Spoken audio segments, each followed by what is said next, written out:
प्रक्रिया को बढ़ाना है, इस तीर्थ को डेवलप करना है, तो डोनेशन तो मांगना ही पड़ेगा। लेकिन हमारे यहाँ मांगने की परंपरा नहीं है।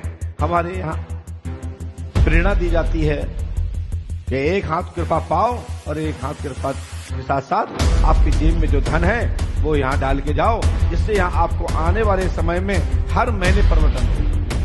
अभी ये 4 दिन के लिए नियम बनाया गया है। सुबह 9 बजे से 1 बजे तक दरबार दोपहर तक देखेंगे और आप लोग सूर्य अस्त तक आप पंडुका सका के नियमों को करेंगे और पांडेश्वर महादेव की आरती के बाद रक्षा सूत्र पहनेंगे, अपनी पर्ची पर दस्तखत करवाएंगे जिनकी नियमित अर्जी चल रही है। दरबार निःशुल्क है सभा का, लेकिन अर्जी और पेशी अपने नियमित रूप से चलेगी। ये निःशुल्क नहीं है, बस हमारी आपके बीच की बाध्यता खत्म हो गई है कि टोकन कटाया तो नंबर कब आएगा। आप पहले मिल लीजिए, बाद में टोकन कटवा लीजिए। और टोकन यहां 2 प्रकार के मिलते हैं, एक बिफोर डेट आने के लिए और एक मिलने के बाद। जैसी भी आपकी इच्छा उसे कटवाइए, क्योंकि पंडोकर धाम में जो भी अर्थव्यवस्था हमारे ट्रस्ट के माध्यम से, पुष्पम पत्रम श्रद्धा के माध्यम से आप अपनी जेब को देखते हुए ही दान डोनेशन करें। कोई दबाव नहीं है। नंबर तो आज नहीं तो कल आएगा, कल नहीं आएगा, परसों आएगा, परसों नहीं आएगा, 15 दिन में आएगा, लेकिन आएगा। लेकिन आपको कोई कर्ज लेने की आवश्यकता नहीं है। लेकिन देखेंगे हम नंबर के आधार पर ही। ये हमारी आपसे इसलिए बोलना है क्योंकि अर्थ के बिगड़ कोई भी व्यवस्थाएं संचालित नहीं की जा सकती। इस प्रक्रिया को बढ़ाना है, इस तीर्थ को डेवलप करना है, तो डोनेशन तो मांगना ही पड़ेगा। लेकिन हमारे यहाँ मांगने की परंपरा नहीं है। हमारे यहाँ प्रेरणा दी जाती है कि एक हाथ कृपा पाओ और एक हाथ कृपा के साथ साथ आपकी जेब में जो धन है वो यहाँ डाल के जाओ, जिससे यहाँ आपको आने वाले समय में हर महीने परिवर्तन हो। तो अपील की जाती है कि अपने श्रद्धा से दान दीजिए, लेकिन ऐसा नहीं कि फ्री में दिया लिया कुछ नहीं, बोले चंदा दो। तो ये चंदा मांगने वाला काम पंडोकर धाम में नहीं होता। शक्ति की लाइट की प्रकाश से यहाँ की जो ऊर्जा ताकत है उसके माध्यम से मैं आपको देखता हूं और उसी के माध्यम से आप लोग यहां चल रहे प्रकल्प जो धाम की व्यवस्थाएं हैं आप सहयोग करते हैं। उसके लिए आपको, ये परिवार को, आपको भगवान से प्रार्थना करते हैं कि सदैव आपका भंडार भरा रहे और आपके जीवन में आपके हाथों से खूब दान पुण्य होता रहे। आपके जीवन में, आपके परिवार में किसी प्रकार का नुकसान ना हो, आपके परिवार की दिनों दिन वृद्धि एवं उन्नति हो, ऐसा आशीर्वाद है।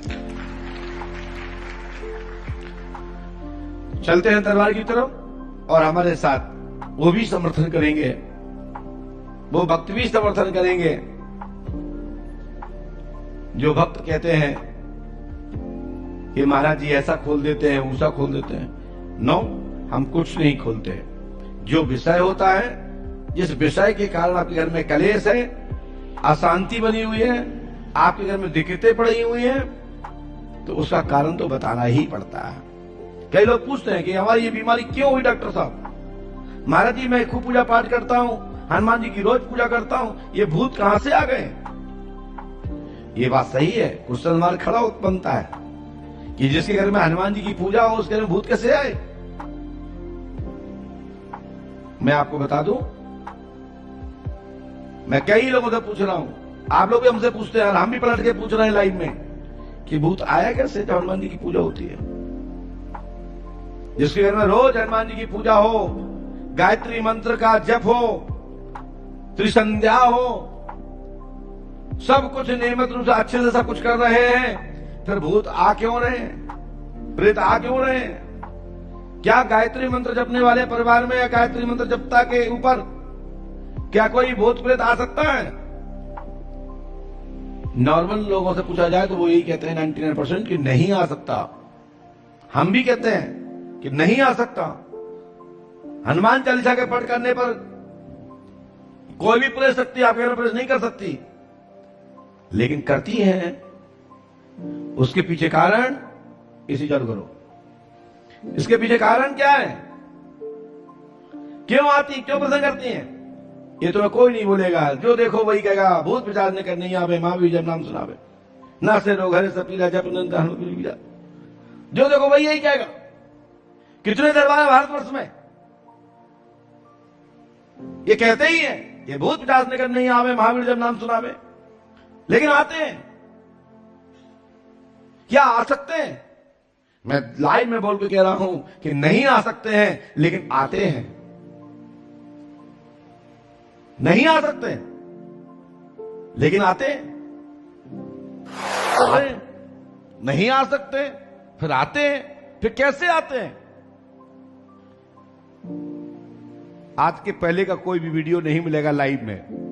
जो मिलेगा मैं जो बोल रहा हूं उसके बाद का ही मिलेगा, लेकिन पहले नहीं मिलेगा जो मैं बोल रहा हूं। सर्च कर लीजिएगा, मिनट के हिसाब से देख लीजिएगा।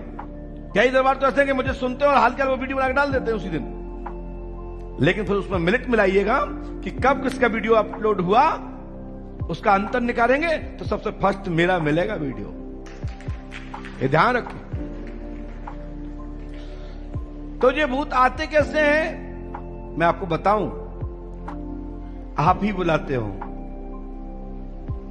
पूजा करते तो भूत प्रचार नगर नहीं आवे महावीर जन्म सुनावे, लेकिन भूत होते तो है नहीं। लोग कहते हैं दिखे तो है नहीं, लेकिन हम जब कर रहे हैं कि भूत प्रचार नगर नहीं आवे महावीर जन्म नाम सुनावे। तो हनुमान जी कहते हैं तो ये फ्री में कर रहा है, तो पहले उसको भूत दिखाओ फिर मैं भगाता हूं। मैं सही कह रहा हूं कि जब आपके मन में संदेह उत्पन्न हो जाएगा, आपको अंदाज से दवाई दी जाए कि आपको टीबी तुम खाओगे। कोई भी मरीज बैठा हो, कोई डॉक्टर हो, कहे भैया आपको मैं चेक तो बाद में कर लूंगा, लेकिन मुझे तो ऐसा लग रहा है आपको टीबी है, टीबी दवा खाओ 9 महीने, फिर उसके बाद देखता हूं लक्षण ऐसे ही दिख रहा है टीबी जैसे। आप कहोगे डॉक्टर चटक गया है, पागल हो गया है। उसी प्रकार से कि जब आपके मन में संदेह उत्पन्न हो और पूजा में बार बार आपकी पहुंच सुकड़ रही है, आप हमको ऐसा था नहीं लेकिन मैं कर रहा हूं। लोग कहते हैं कि भूत प्रचार निकट नहीं आवे महावीर जब नाम सुनावे। ऐसे मेरे घर में ऐसा तो कुछ दिख नहीं रहा है, लेकिन हम तब भी कहते हैं भूत प्रचार निकट नहीं आवे महावीर जब नाम सुनावे। हे हनुमान जी इस घर में भूत हो तो भाग जाए, लेकिन है तो है नहीं। ये तो कैसे पता लगेगा भूत भगे कि नहीं भगे? तो फिर जो उनके सहयोगी होते हैं, जो उनके संग प्रेत होते हैं, जो हनुमान जी की सेवा में रहता है, वो कहता मैं अपना ही रूप दिखाता हूं उसको पहले कि होते कि नहीं होते। हनुमान जी के परिक्रमा में जाके पीछे से कुंदस नहीं बजाना चाहिए। किसी भी मंदिर में जाकर के आप पीछे से प्रणाम करते हैं तो उसके संग की शक्तियों को प्रणाम करते हैं। अरे प्रणाम करना है तो सामने करो ना, जिस देवता को कर रहे हो। और जिस देवता के मंदिर के पीछे जाके प्रणाम करते हैं तो पीठ को कभी प्रणाम नहीं किया जाता है। पीठ के पीछे जो अमुक शक्तियां और सहायक होती हैं, जो उस सेवा में रहती हैं, उन शक्तियों को प्रणाम होता है। अब आप करना चाहें तो करिएगा, नहीं तो हनुमान जी को प्रणाम करिए, उसी में सबके प्रणाम स्वीकार हो जाते हैं। और रहा सवाल, एक और बता देता हूं। श्री हनुमान जी महाराज श्री रामदूत हैं। ये किसी से सेवा नहीं करवाते, ये खुद सेवा रहित हैं। श्री राम जी की सेवा में बैठते हैं। ये किसी के से सेवा नहीं करवाते और किसी की आज्ञा से नहीं चलते।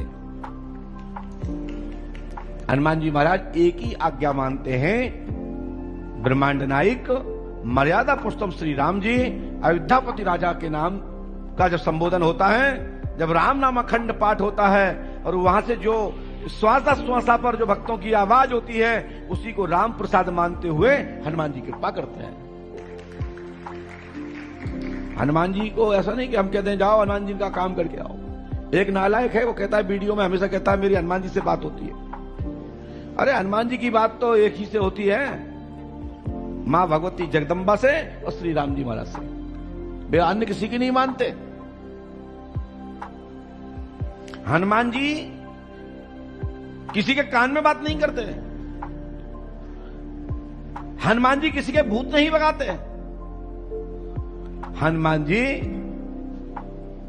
जिसके भी भूत भगाएंगे और जिसकी भी सुनेंगे तो वो उनकी सुनेंगे जो राम भक्त होगा, जो राम नाम का निरंतर जप करता होगा, अखंड जप की उसके अंदर साधना होगी, हर पल हर क्षण हर टाइम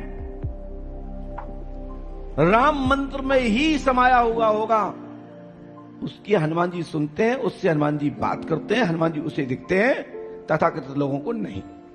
जो मस्करी करे, जो गरीबों की, बेगर आशाओं की, किसी टेढ़े मेढ़े व्यक्ति की मजाक और खिल्ली उड़ाएं, उस पर हनुमान जी कृपा कभी नहीं करते। ये ध्यान रखें, सपने में भी नहीं करते।